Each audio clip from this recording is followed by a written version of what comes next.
It's 11 p.m. on the hour. You're now with me, Douglas Elliott, with the headlines. Deputy Premier deeply saddened by Batu Kawah fire tragedy. Man with mental disorder feared drown in SIBU, and Pakistan court suspends ex-Premier IMRAN Khan's sentence. All these and more only on TVS Nightline.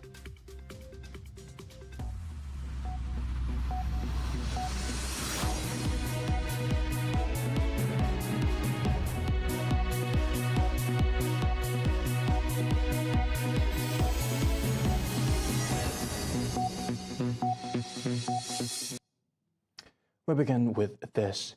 Deputy Premier of Sarawak, Dato Sri Dr. Sim Koi Hian, expressed his deep grief over the tragic fire incident in Batu Kawah that claimed the life of a 6-year-old boy.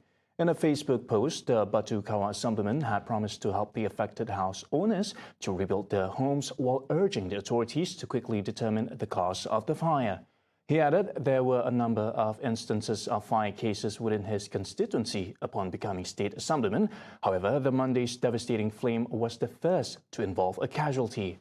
Additionally, he stressed the importance of public awareness of fire prevention, especially to children.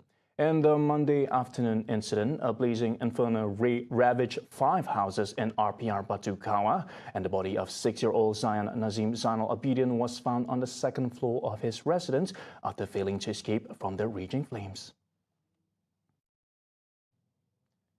Meanwhile, a 22-year-old man in SIBU with a history of mental disorder is feared to have drowned after he fell into the river from SIBU Esplanade on Tuesday. Fire and Rescue Department Bomba Sarawak informed that a team from SIBU Central Station rushed to the scene after receiving a distress call at around 5:17 p.m. It was learned that the individual who fell is identified as a person holding a disability or OKU card. A service search was later conducted within the area where the man was reported to have fallen. However, by 7 p.m., efforts to locate the victim was in vain, and the first-day operation was suspended and will resume tomorrow morning.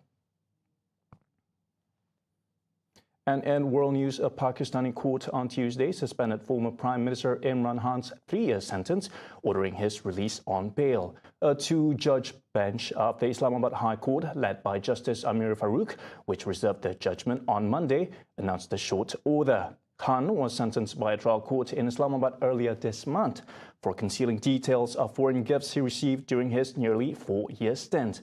Consequently, he was barred from holding public office for 5 years by the Election Commission. The cricketer-turned-politician, who is facing a number of cases, was ousted through a no-trust vote in April of 2022. He is currently incarcerated in the northwestern Atok city.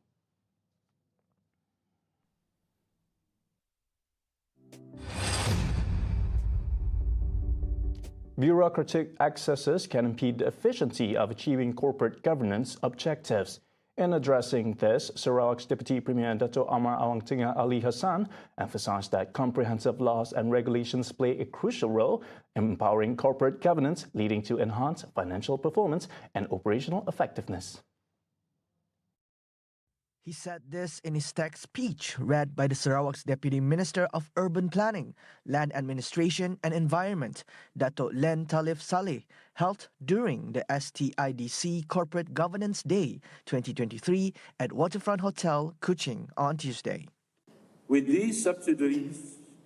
our subsidiary companies performing well, they will be able to pay dividend to STIDC, and this is instrumental in our efforts to facilitate and support the state vision to achieve target of 8 billion ringgit annually export value from timber and timber product by the year 2030. As such, he stressed that this effort aligns with STIDC's vision of achieving significant export values from wood-based products.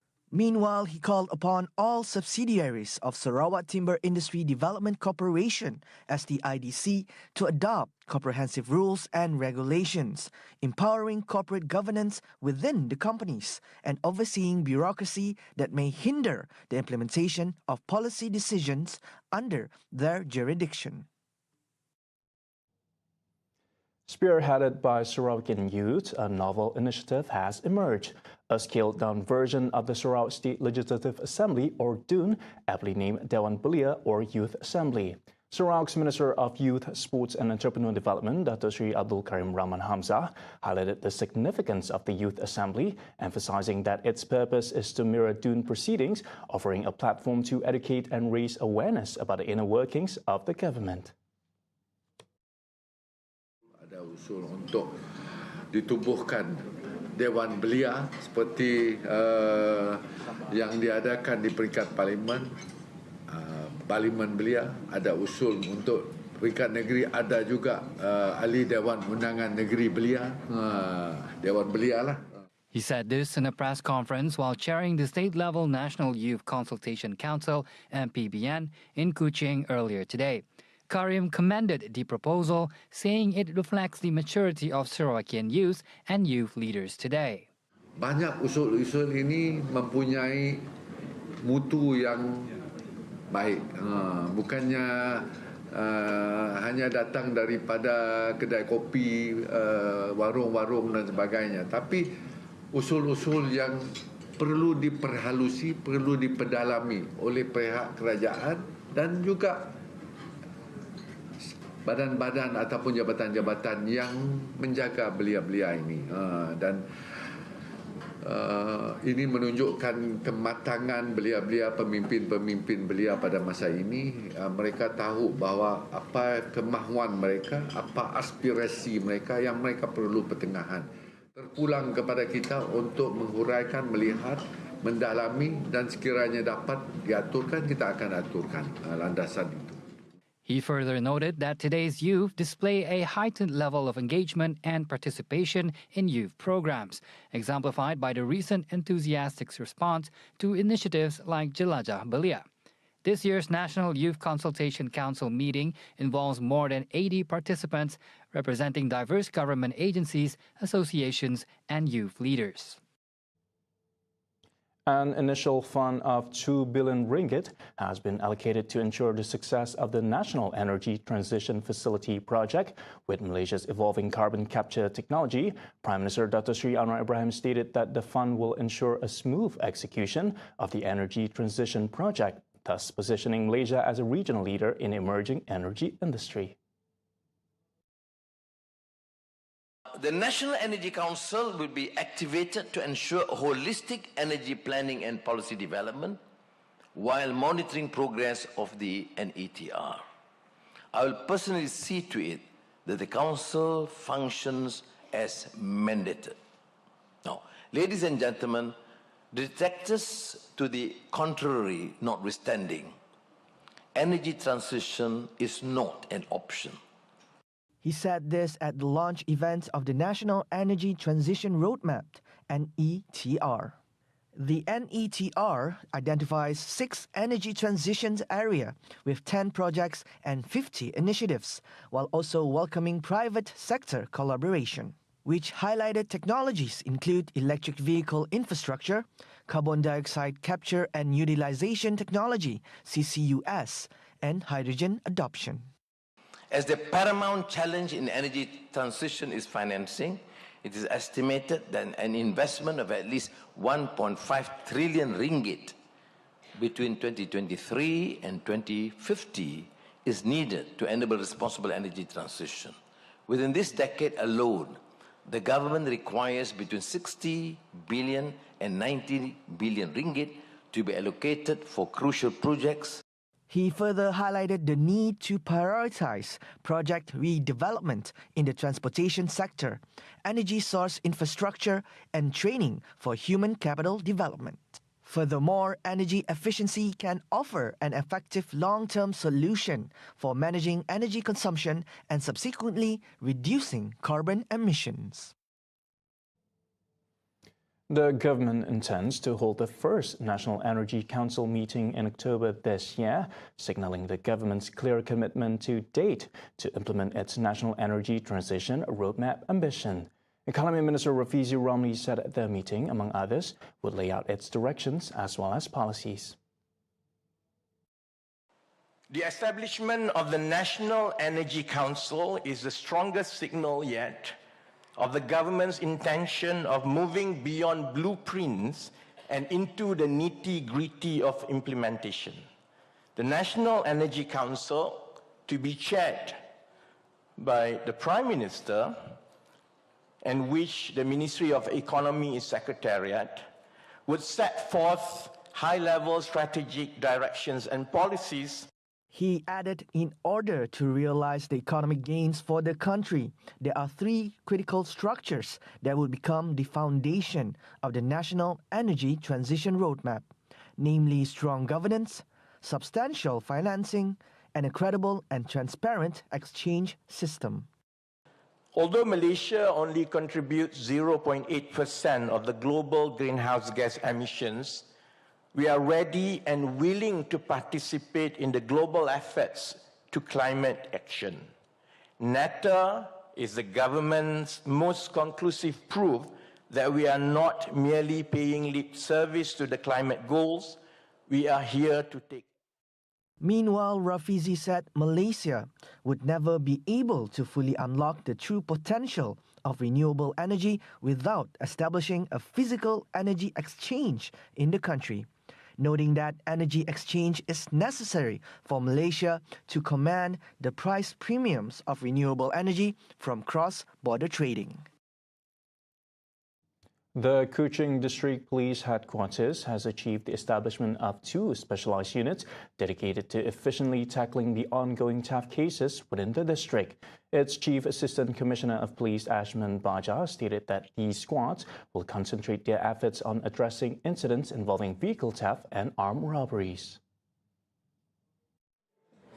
Walaupun demikian, sebagaimana yang kita share sebelum ni, banyak kejayaan kita dapat di Kuching menumpaskan yang dalam rekod kita lah, ada 7 sindiket yang kita dapat tumpaskan berkaitan dengan kecurian kenderaan.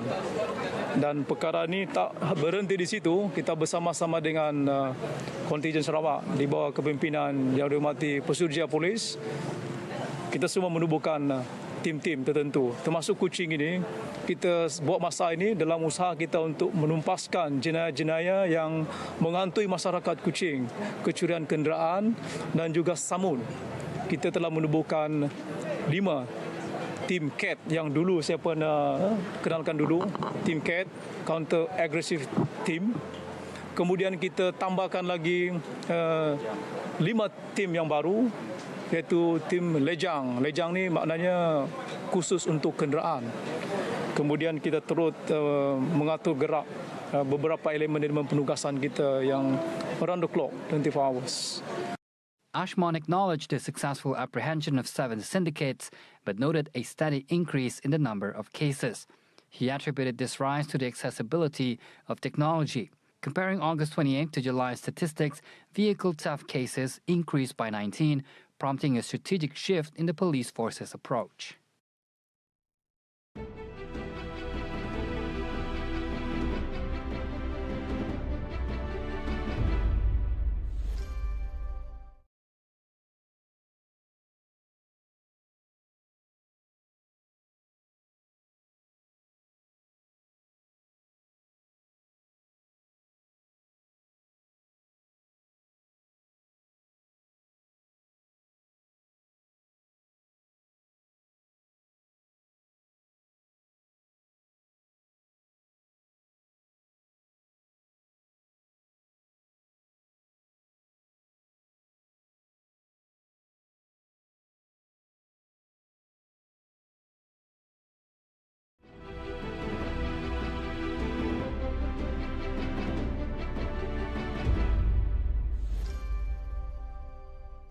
Welcome back.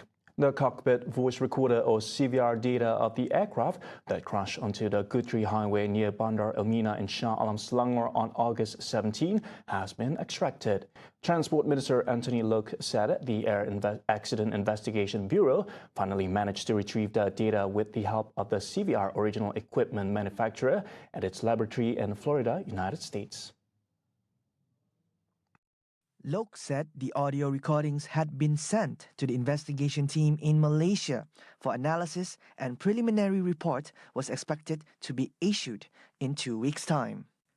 He revealed that the AAIB team, which earlier failed to get the data extracted in Singapore, would take the whole day to retrieve the data in Florida. Communications and Digital Minister Fahmi Fadzil today launched the 5G Rahmah package with a basic data plan to be offered from August 31st to December 31st for all Malaysians. During the launch, he also announced the Civil Servant Rahmah postpaid package involving a rebate of 10 ringgit a month for 12 months for postpaid package valued at 60 ringgit and above starting September 16. The 5G Rahmah package with basic data plan specifications involving a smartphone price not exceeding 240 ringgit with postpaid plan as low as 60 ringgit a month with a minimum data of 60 gigabyte. He said the 5G Rahmah package launched today involved a selection of smartphone brands such as Samsung A14 5G, Honor 90 Lite 5G, which have basic specifications under the 5G Rahmah package, and telecommunications companies are encouraged to provide even better offers. In line with the Madani economy framework, Fahmi also announced that the first 100,000 customers from the B40 group would be eligible to receive a 120 ringgit subsidy on their smartphones. Meanwhile, the Rahmah postpaid rebate offer is only for civil servants serving with the federal and state governments, as well as local authorities, subject to the terms of the telco companies involved. Adding further, Fahmi said the incentive would not apply to civil servants who are currently subscribed to any group postpaid package through ministries, departments, agencies, clubs and associations because such packages already offer rebates.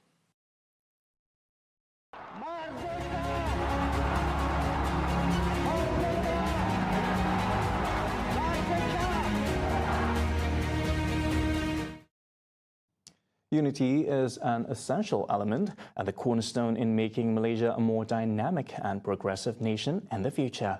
Deputy Prime Minister Dato Sri Fadillah Yusof stated that unity serves as a key to instilling a spirit of patriotism, especially among the youth. Bagi pihak kerajaan, ingin saya tegaskan bahawa kami secara konsisten memikirkan usaha-usaha itu dilaksanakan sejajar dengan kerangka perpaduan baru yang telah dibangun oleh Kementerian Perpaduan Negara dengan mengkonsepkan perpaduan dalam pelbagaian bagi merealisasikan aspirasi Malaysia madani. Kerajaan Malaysia juga telah menubuhkan Majlis Penasihat kepada Negara Malaysia yang mana saya jadi pengurusinya. Anas pun salah seorang ahlinya. Sebuah majlis yang diwujudkan khas untuk mengalahkan perpaduan dan kesepahaman dan kalangan penduduk yang berbilang tahu. Fadillah explained that the MPPN's role is to ensure sustainable unity for Malaysia's future through discussions on unity issues, national reconciliation efforts from various angles, and suggesting the best solutions to the government. He is confident that MPPN is ready to continue playing a significant role in fostering mutual respect, tolerance, and unity for the collective progress among the Malaysian people. Sama bersahati dan berbangga dengan inisiatif kempen Say Something Nice ini, di mana ia sedikit sebanyak membantu MPPN dalam usaha ke arah membina jambatan bagi menghubungkan masyarakat berbilang tahun. Ini sekaligus mencerminkan kekuatan Malaysia yang kaya dengan budayanya serta keharmonian rakyat dari berbagai tahun. He stated this during the launch of the hashtag Say Something Nice 2023 campaign in Subang, Selangor on Tuesday. Meanwhile, the town of Muka is filled with patriotic spirit as the Fly the Jalur Gemilang campaign for the Muka region 2023 marks Sarawak state-level National Day. The Jalur Gemilang and Sarawak flags are proudly displayed across government premises, private establishments, and villages in the area. Villagers are creatively decorating their surroundings to reignite patriotism. A resident even used flags to adorn their home's front yard, including flags from other Malaysian states. The family crafted a gate from recycled bottles displaying the Malaysia Madani logo and map. The celebration features various events with about 1,500 participants expected for the main event at Polytechnic Muka on August 31st. Prior to that, a unity ride and walk will take place at Pehin Setiaraja Square. The celebrations activities span from a program at Pehin Setiaraja Square to a town hall session and unity talk at Dewan Seri Balau, UiTM Sarawak Campus Muka on August 31st.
As if 1 month of heat streak above 43 degrees Celsius is not enough, Phoenix, Arizona now faces its hottest temperature yet, challenging the highest recorded temperatures in the summer of 2020. The temperature rose to an extreme 46.6 degrees Celsius, which experts believe could be a sign to unexpected weather events in the future. The Earth is warming, we know that to be true.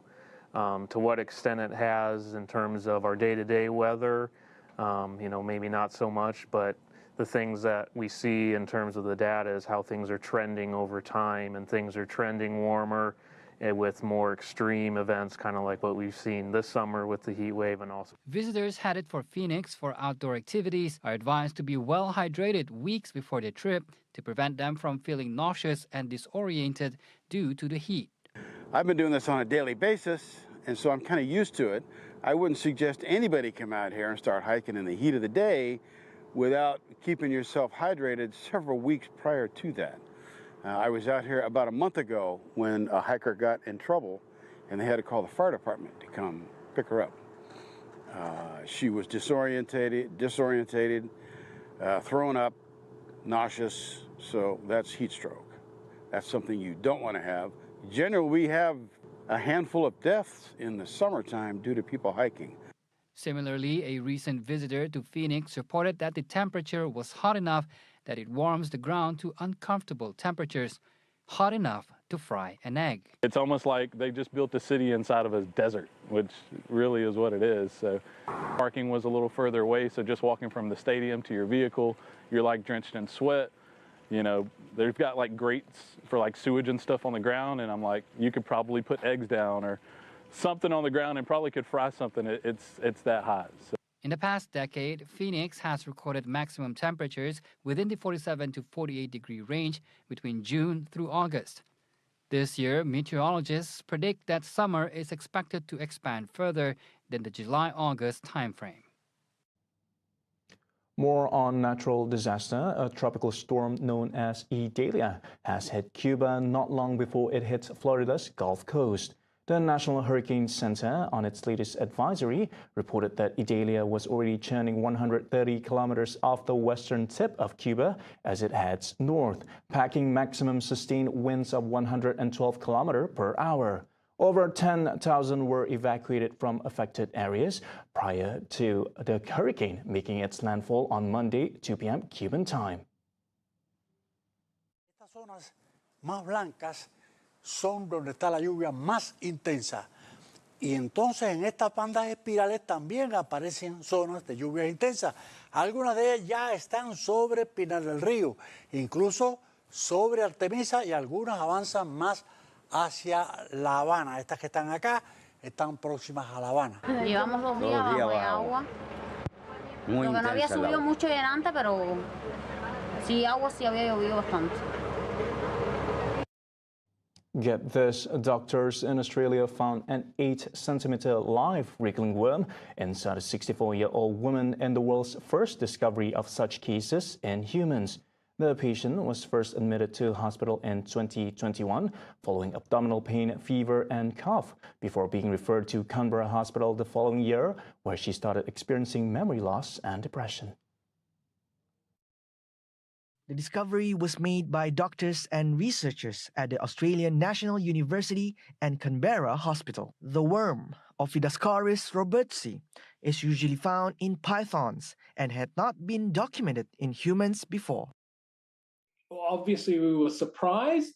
We never necessarily thought we'd be the ones to find a new infection in the world, but we certainly knew that this sort of thing can happen as human beings and animal habitats grow closer together. Yes, it's not something we expect to see in everyone. We have noted, however, that other snakes around the world carry this parasite. So it is quite likely that other new cases will be documented. So hopefully raising awareness of that will help other healthcare workers around the world. The worm's larva were also suspected to have infected other organs in the woman's body, including her lungs and liver. The woman was probably infected from rorigal greens, a type of native grass she collected near her home and then cooked. We certainly know in humans there are parasites that can get into the brain, which are known parasites of human beings, but something this large, 8 centimeters, and wriggling around, and something that had never before been seen in a human being was certainly something we'll never forget. The woman is now currently being monitored by specialists. See the world closer with TVS as we bring you the latest news updates, both locally and internationally. More headlines anytime. Visit our website at tvstv.my or follow us on our social media. And that's TVS Nightline for the hour. I'm Douglas Elliott. Thank you for watching.